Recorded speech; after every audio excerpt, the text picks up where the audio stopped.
All right, the Bucks. All right, you mighty men. 90 plus 3 after that game, I was so determined to sit here on this table and talk about why we were so timid, why we were so cowardly against Mamelodi Sundowns, why we don't match them, and why we don't impose what Orlando Pirates is about to what Mamelodi Sundowns is about. However, 90 plus 4, I've changed my mind. What I'm going to talk about to open at least is Raitoma Raifetsa. One of my favorite things about this game, if for all of the 90 minutes plus 4 they played this moment alone, I think it would have been enough and would have given me enough joy. And that is to see Monapule Saleng and Relebogile Mofokeng right at the very end of the game doing this interview with SuperSport. And what Relebogile Mofokeng asks Monapule Saleng is Umponi Joang, which translates to how did you see me? And Saleng's response is Monagale ko bona since Jimmy, which is I've always seen you since the training pitch. And I mean, it feeds a bit into how I wanted us to start this game. However, I think what I love the most about this is the camaraderie and the oneness, but also the quality and just it gives you a sense of what's happening, in the training pitch. It gives you a sense of, how good Saleng is when Mofokeng asks him the question as to how did you even see me from there? Because obviously Monapule Saleng is looking away, and all of us, 90 plus something, I don't think Mofokeng is expecting that ball to get to him. But, the quality of Saleng, again, in the final, in the big moments, the quality of Saleng. These are, if it's not that moment, it's also the moment of talent and bat. And you guys are going to forgive me because every time I give you these sort of reactions to these games where I'm all over the place because I'm generally just celebrating. I'm generally just going through the motions like everyone else. And I've kind of resorted to these reviews are just going to be me rambling at you all of these emotions, all of these thoughts, and maybe a bit of analysis. For you to find something of value out of them. But one of the other things before I go back to, Mofokeng and Saleng, and that talk can be a whole 1 hour of me talking. But to see Mofokeng score the match winner, to see Monapule Saleng get the assist, to see Tito Maswanganyi score the equalizing penalty, but then to see Talent Mbata get the man of the match award. Something I tweeted is, bloody hell. Talent Mbata he oozes the class of Sergio Busquets. And I think there's a Sandawana fan who responded to that. And of course he'll respond to that with a bit of negativity because I bet you Batusi Albas is jealous because if you guys remember, we wanted Batusi Albas in that position. We didn't get him. And so we went and we got Talent Mbata. And he's oozing the class of Sergio Busquets in that midfield of Orlando Pirates. And you know what? Up the mighty Bucks. I love it. These are really just great times. I love this. But yeah, just sort of going back to Relebogile Mofokeng is. I mean, in that final moment, you guys. I know I'm only saying this because it wouldn't be fair to go through this episode without just going through something about Mofokeng. And just emphasizing the quality and the jam that we have on our hands, and it's just so stupid how we could land in our hands, Orlando Pirates, a talent like Relebogile Mofokeng, without having to go and knock at one of the 16 clubs' doors and pay a couple of millions for that superior talent, and to think that he's at this point in his career. Just a year over, I think it's maybe a year and some months over his first, appearance for Orlando Pirates.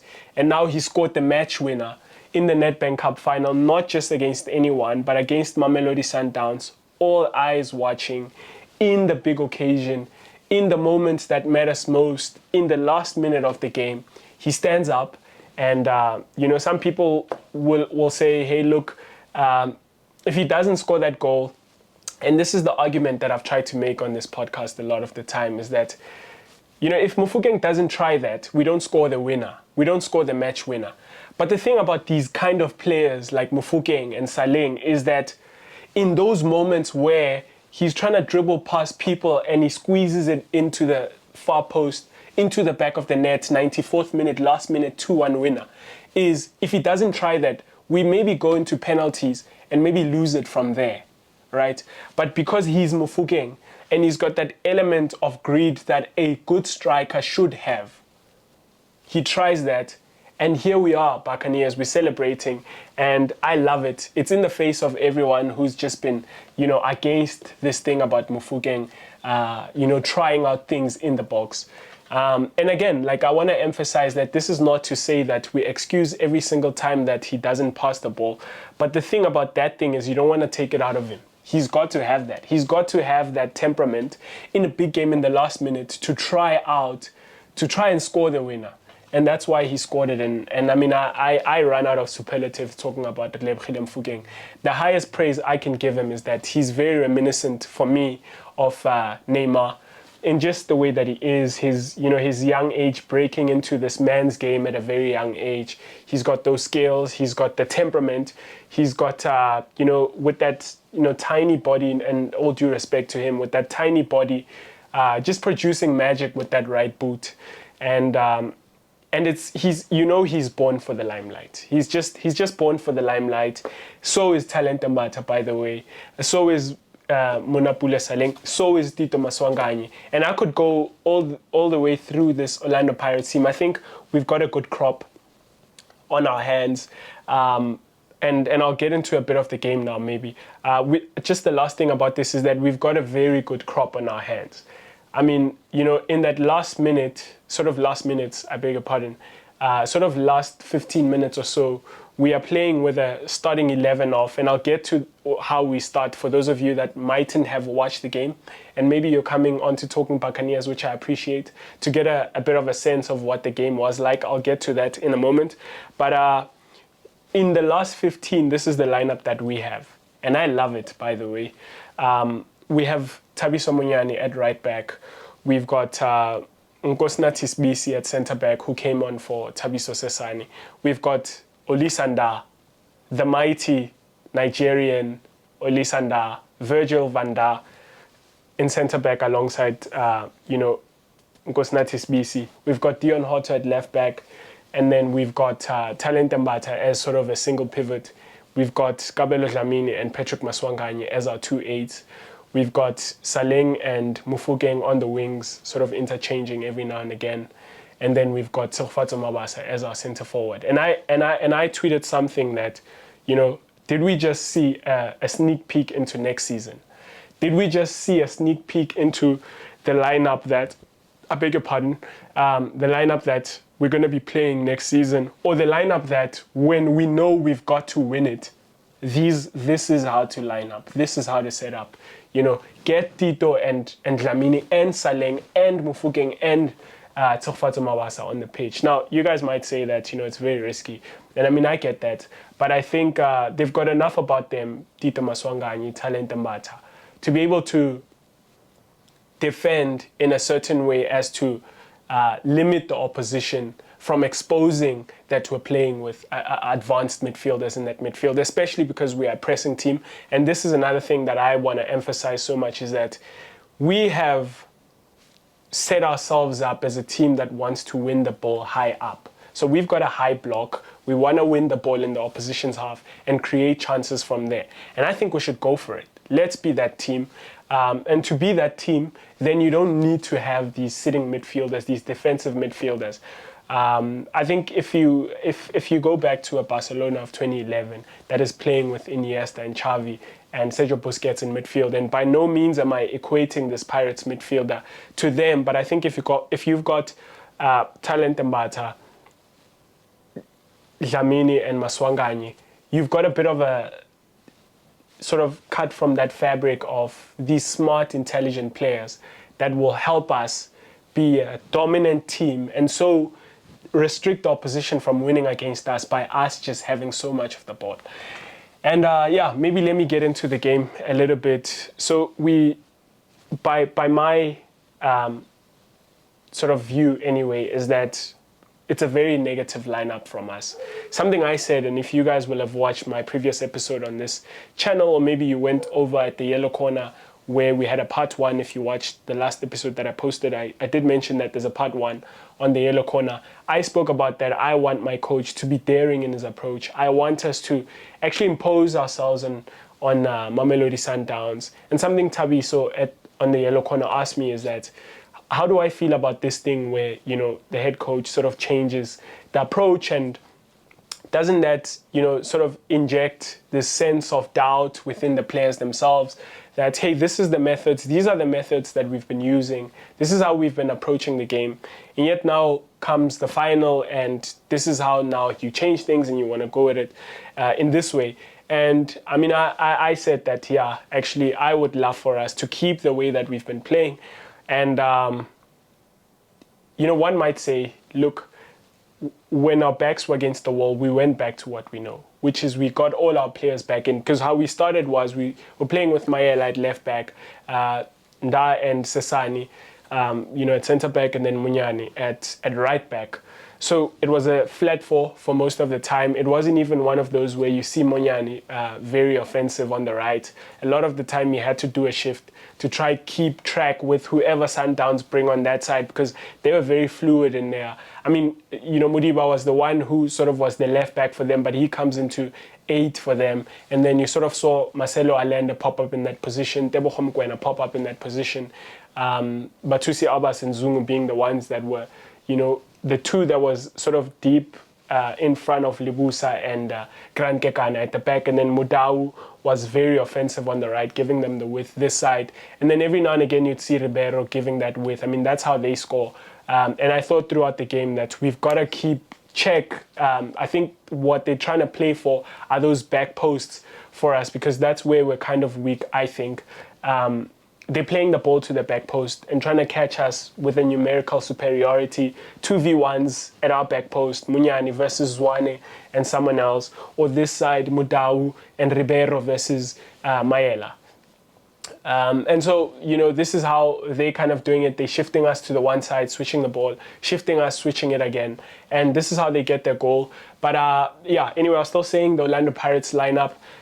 So that's the back 4, and then we've got a double pivot of Talent Mbata and Makehleni Makaula. I'm not too mad at that double pivot. I think it's a very good midfield and has seen us through some good times, especially towards the end of the season. We've got Maswanganyi playing as the lone 10 in this game because Saleng is out wide, Hoto is out wide on the left, and, surprise package, Evidence Mahopa. And maybe to say something about Evidence Mahopa, I think what it is because I'm asking myself when I see him on that lineup, that is the coach thinking Mahopa is the one who's going to score the goals for us in this game?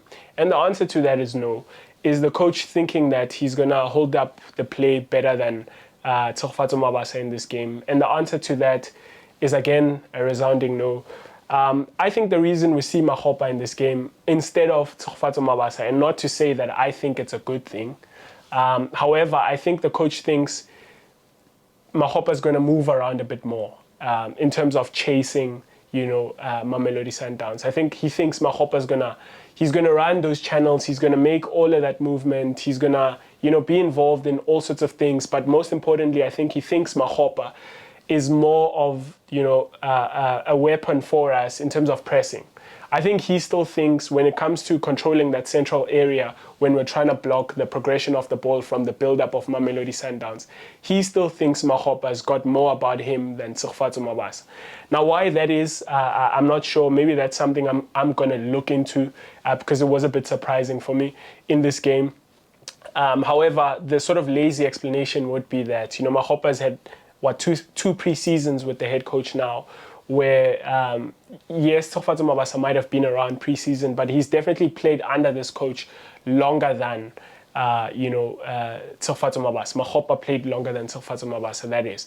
And so maybe he still thinks Mahopa understands a bit more in such a big game. He understands a bit more of the block that we're trying to have against Mamelodi Sundowns. The other thing is he drops Rile, he drops Mofokeng, and one of the things that was just sort of touching in that is one of the things that was fascinating for me with that is that the head coach says in his interview, right after the game, he says, unfortunately, Mamelodi Sundowns scores just before we're about to introduce Mofokeng and Tshegofatso Mabase. And I'm thinking in my head, okay, so obviously he's saying that was a plan, sort of around 60. I think he thinks that at 60, we're going to throw on, Mofokeng and sort of change the game. And I'm wondering, what's the change there? Is he taking out Hoto? Is he taking out Maela? What was the initial plan? But obviously Maela, just again, sort of a comment on him with the Mamelodi Sundowns. And again, I'm just apologizing for this. Is going to be all over the place. No match notes, nothing whatsoever. Just these thoughts that I had throughout the game. But Maela, very disappointing from him in that, very experienced left back. How Ribeiro turns him, with Ribeiro sort of with his back against goal, going towards the throw-in rather than, being a threat. The way that Ribeiro is easily turning Maela, who then has to be passed on to Makala, who really I can't fault Makala for not being able to defend that situation. But the way that he turns Maela from having his back against goal, with Maela having the space to just, guide him towards the outside. But the way that he turns him and he comes inside and provides that assist for Mshishi, who then puts it in the back of the net for 1-0 Sundowns. It's disappointing from Maela. And look, this is not going to be an episode bashing players or whatever, but these are our Achilles heels. I think in such a big game, you are hoping for people like Maela to be the ones that marshal those kind of situations. But these are actually the holes for us. I think these are the back doors into Pirates, into the Pirates' home. So, look, again, I'm not bashing him or whatever, but it was a very disappointing, telling moment for me. Because, even going forward, there's a sense in which I think if you've got Marco, you get a lot more from him in that sense. But him being the club captain, congratulations to him, 4 trophies under his sort of stewardship or his captaincy. Congratulations to Maela. But that would be a moment that I think he goes back to and he looks at and he goes, gotta tighten up on those situations. Otherwise, there's a guy called Kobulwa Kesibande running about at Stellenbosch FC, who I think has given a good audition to be, the left back of Orlando Pirates. Great recovery, but maybe a bit premature from me. I've got some episodes lined up for us, just sort of squad look and that sort of thing, if that's your kind of thing. And look, another thing is that we were all hoping for is that the referees wouldn't take center stage in this game, but some 7 minutes into the game, already we see bad refereeing by sort of my opinion anyway. Soft penalty to give. Look, if he doesn't give the penalty that Sundowns get and they miss, credit Sipho Shaine for the heroics of saving a penalty from Lucas Ribeiro, who went on to sort of justify himself by creating the assist and then hopping off injured. However, congratulations Sipho Shaine, but the point I'm making is that early on, you already see, bad refereeing, which you hope you won't see in these big games again. You're hoping you're going to get someone who's going to think, look, the occasion is already huge. You don't need to be giving those kinds of penalties. I'm saying that it's too soft a penalty to give. If you give it, then you have to, which again, I think that's the reason why he gives the Maswanganyi penalty in the 68th minute for Orlando Pirates, is because he's given another one that for me was a bit soft. Look, Mudau gets injured and he gets his shoulder sort of hurt in that situation. But I think it's a case of a coming together rather than the Pirates players stopping Mudau, so to speak. I think the ball is too far ahead of Mudau and the Pirates players sort of get in front of him. And, he clutters himself as he's going down. And he gives that penalty. And so to sort of maintain this fairness, he then has to give another, penalty for Orlando Pirates to justify himself. And I think that's terrible refereeing. Again, and I don't like being on this platform talking about the refereeing in this country because I think it takes away from the moments of quality from the players. But sometimes, we've got to say these things because we keep seeing them. And I think, again, Sundowns fans will feel very hard done by that penalty. I think they'll again. So look, I think 2 decisions that he makes, very bad decisions in the opening 7th minute, in the opening 10 minutes or so, is that he gives that penalty and I'm going to be an honest fan in that Sipho Shahine steps out against the rules. When Sundowns take that penalty, Sipho Shahine is out of his line and he gains that advantage and he saves it. But again, so if this is the thing, this is always the conversation, but I'm going to park it here. I think Sundowns fans will feel hard done by. We'll be the happier crop because we got to laugh last. We got our decision and we equalized. They missed theirs. Credit Sipho Shahine again. The other thing, maybe that I want to touch on is that up the mighty Bucks, because there's not a lot to say. I think this is one of those where you reflect and you realize that was a very pivotal moment for us, Orlando Pirates. What do I mean by that? Something I said again in the preview is that, I fear that these moments they can go either way. The pendulum can go, that extreme or that extreme, and that if you lose it, then there's a whole atmosphere around the club where we've won one trophy, we've trailed by 23 points in the league, and so that's a terrible season. We got knocked out of Africa by Jwaneng. With all due respect, we definitely thought we were going to get past them. Not giants in Africa by all accounts running, and we got knocked out by them in our home stadium. And so if we lose this Nedbank Cup final, the conversation is that, hey, Jose Rivero, you've got some explaining to do about why we had such a terrible season after, strengthening so much after a successful season, so to speak, last season. But because we've won it, it's, Cup specialist, El Padre, Jose Rivero, the Spanish guitar, all of that talk. And I'm for it, by the way. I'm the advocate for that talk. I think I might even post a Jose Rivero poster if Kickoff still has one of those in the middle page of their magazines. Sort of put it up here. Jose Rivero, the man from Spain who came to Orlando Pirates from Finland and won us 4 trophies in a row. Domestic cup trophies. But I think there is still, having said that, there is a conversation to be had around him, but definitely not today, definitely not next week, definitely not in 2 weeks' time. However, I think by the time we get to 30 June, we ought to have a conversation around next season now. I think the conversation switches from the achievements this season to, hey, we have to build now, and if we help you strengthen the team again, how are we going to close that gap on Sundowns? I think that conversation is premature. It's not to be had now. I hope the players go on to go and celebrate that 7 million. If they can maybe give me 2,000 from that 7 million, there's a lot of things that I'd like to upgrade here at Talking Buccaneers. If anyone's listening from Nedbank, Orlando Pirates, that sort of thing. Well, I hope you enjoyed that video from Talking Buccaneers. If you did, please hit that subscribe button so you can stay up to date with all our future content.